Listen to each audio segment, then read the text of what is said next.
¿Qué tal? Espero que te encuentres muy bien. Hoy vamos a analizar un argumento moral que podría pretender tumbar mi teoría, pero vamos a ver que en la medida en que tiene una carga, digamos, moral, que en este caso no está apuntando a lo que se está analizando, vemos que falla respecto a lo que pretende. ¿A qué me refiero?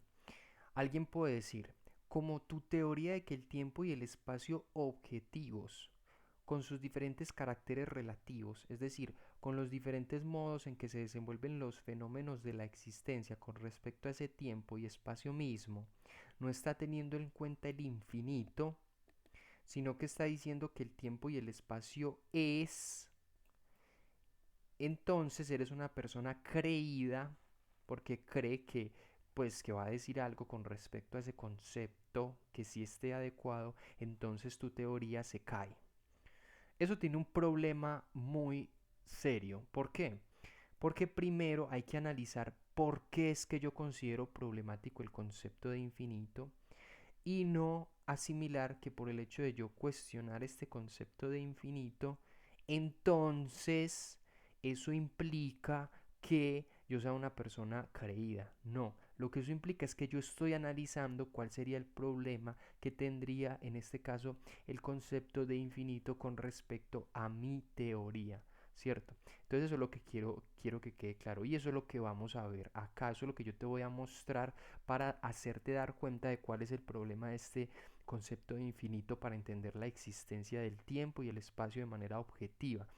Y es que si decimos que el infinito es aquello que abarca lo inabarcable, le estamos dando una definición indefinida al concepto de infinito. ¿Eso qué quiere decir? Que no vamos a saber entonces qué es lo que sea. Entonces esto, más allá de simplemente decir que es algo indefinido, y nosotros necesitamos una base objetiva.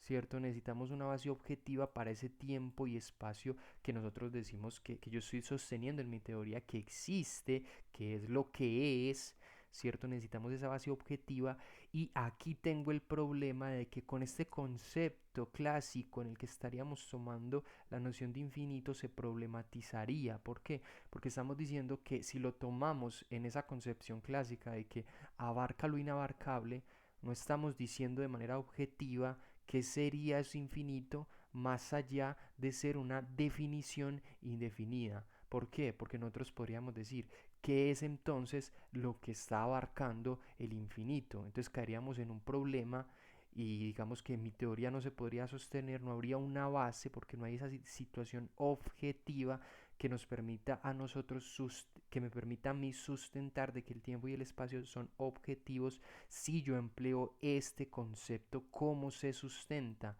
Ya que quedaría en una situación de, por decirlo así, relativista o en el aire, ¿cierto? Si yo digo que el tiempo y el espacio, digamos, se comportan en este caso de manera infinita, quedaría en el aire mi teoría por el mismo concepto de infinito y estaría pasando por tener una pretensión de objetividad, ¿cierto? En este caso, de que el tiempo y el espacio son objetivos, pero que al tener este concepto de infinito, se estaría generando ese problema de relatividad porque no sabríamos qué es lo que está abarcando si decimos que abarca lo inabarcable. Entonces, digamos que eso fácilmente sí destruiría mi teoría o mostraría que mi teoría pues no sirve, no funciona.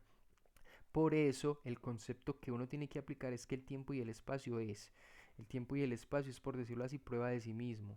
Así como yo he dicho, se demuestra que uno ama amando, pero no es una tautología, sino que efectivamente a amar se comprueba amando. En este caso, en el tiempo y el espacio es, el tiempo y el espacio existe, sabemos que se dan esos diferentes fenómenos, los podemos analizar y los podemos estudiar, ¿cierto? Y aquí no nos estamos metiendo en ningún problema de ese tipo, porque el tiempo y el espacio serían, no estamos diciendo que abarca lo inabarcable, sino que es lo que es, ¿cierto? Es esa existencia misma. Y por uno hacer este cuestionamiento, no se transforma uno en una persona creída y no se transforma uno en alguien que por eso digamos que mi teoría se cae. Hay que entender que el cuestionar un concepto no hace que uno se vuelva alguien creído y que por tanto una teoría se caiga, sino que una teoría hay que sustentarla, ¿cierto?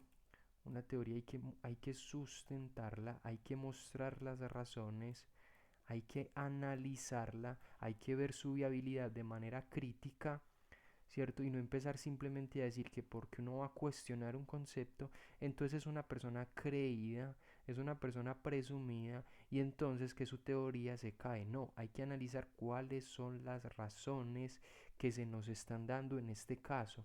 ¿Y qué es lo que yo señalo en este caso? Que si tomamos el tiempo y el espacio se dan de manera infinita y el concepto de infinito dice que abarca lo inabarcable, al final eso nos deja embalados para saber cuál es la objetividad del tiempo y el espacio, ya que si abarca lo inabarcable es como si dijéramos que es una definición indefinida, es decir, que está abarcando lo inabarcable, entonces como, bueno, la situación objetiva que necesitamos tener, ¿cuál es ahí? No la podemos decir. Entonces en este caso por eso no nos sirve ese concepto de infinito, sino que nos sirve el concepto de es, que las cosas son, que las cosas existen y que, ojo a este apunte crítico, que por decir que las cosas son, que por decir que las cosas existen, eso no niega la objetividad de todos los diferentes fenómenos y cómo se comportan. Eso ya está aquí implicado en mi teoría. Es decir, hay esos diferentes caracteres relativos, esos diferentes modos en que se comporta la existencia, ¿cierto? ¿Con respecto a qué? A esa existencia misma. Es decir, un agujero negro no se comporta igual que un niño corriendo, pero tanto el agujero negro como el niño hacen parte del tiempo y el espacio objetivo. Sabemos que son, sabemos que participan de la existencia, se demuestran en la existencia misma por la propia existencia, ¿cierto? Entonces eso es muy interesante porque miramos que inicialmente este argumento pretendía tumbar mi teoría. ¿Por qué? Porque si yo supuestamente cuestionaba el concepto de infinito, si yo supuestamente cuestionaba lo que implicaba ese concepto, resultaba yo una persona creída y por tanto así presumida, engreída y que por tanto eso tumbaba o destruía mi teoría y vemos que lo que hay que analizar o lo que se analizó aquí fueron los argumentos para mostrar lo que implica el problema de decir que el infinito es aquello que abarca lo inabarcable y es que no nos deja con una situación objetiva respecto a la cual podamos sostener que el tiempo y el espacio son precisamente esos objetivos y que por tanto hay que recurrir al concepto de lo que es, ¿cierto? Ese concepto de lo que es como aquello que existe. Entonces espero que se haya entendido esta relación, cómo ese argumento moral intentaba tumbarla, cómo lo analicé, cómo problematicé ese concepto de infinito y el problema que iba a generar respecto a mi teoría, y era que en la pretensión de mi teoría de ser objetiva, si ponía este concepto de infinito se iba a transformar en relativa. ¿Por qué? Porque no sabríamos decir cómo es que eso abarca lo inabarcable, cómo es que tiempo y espacio abarca algo que es inabarcable, es decir, ahí nos quedaríamos sin esa base objetiva y entonces que por tanto hay que decir más bien que el tiempo y el espacio objetivo existen con sus diferentes caracteres relativos, es decir, con las diferentes maneras en que se desenvuelven los diferentes fenómenos en el tiempo y el espacio mismo. Así que espero que medites estos argumentos, que los analices y recuerda que el conocimiento está para ser compartido.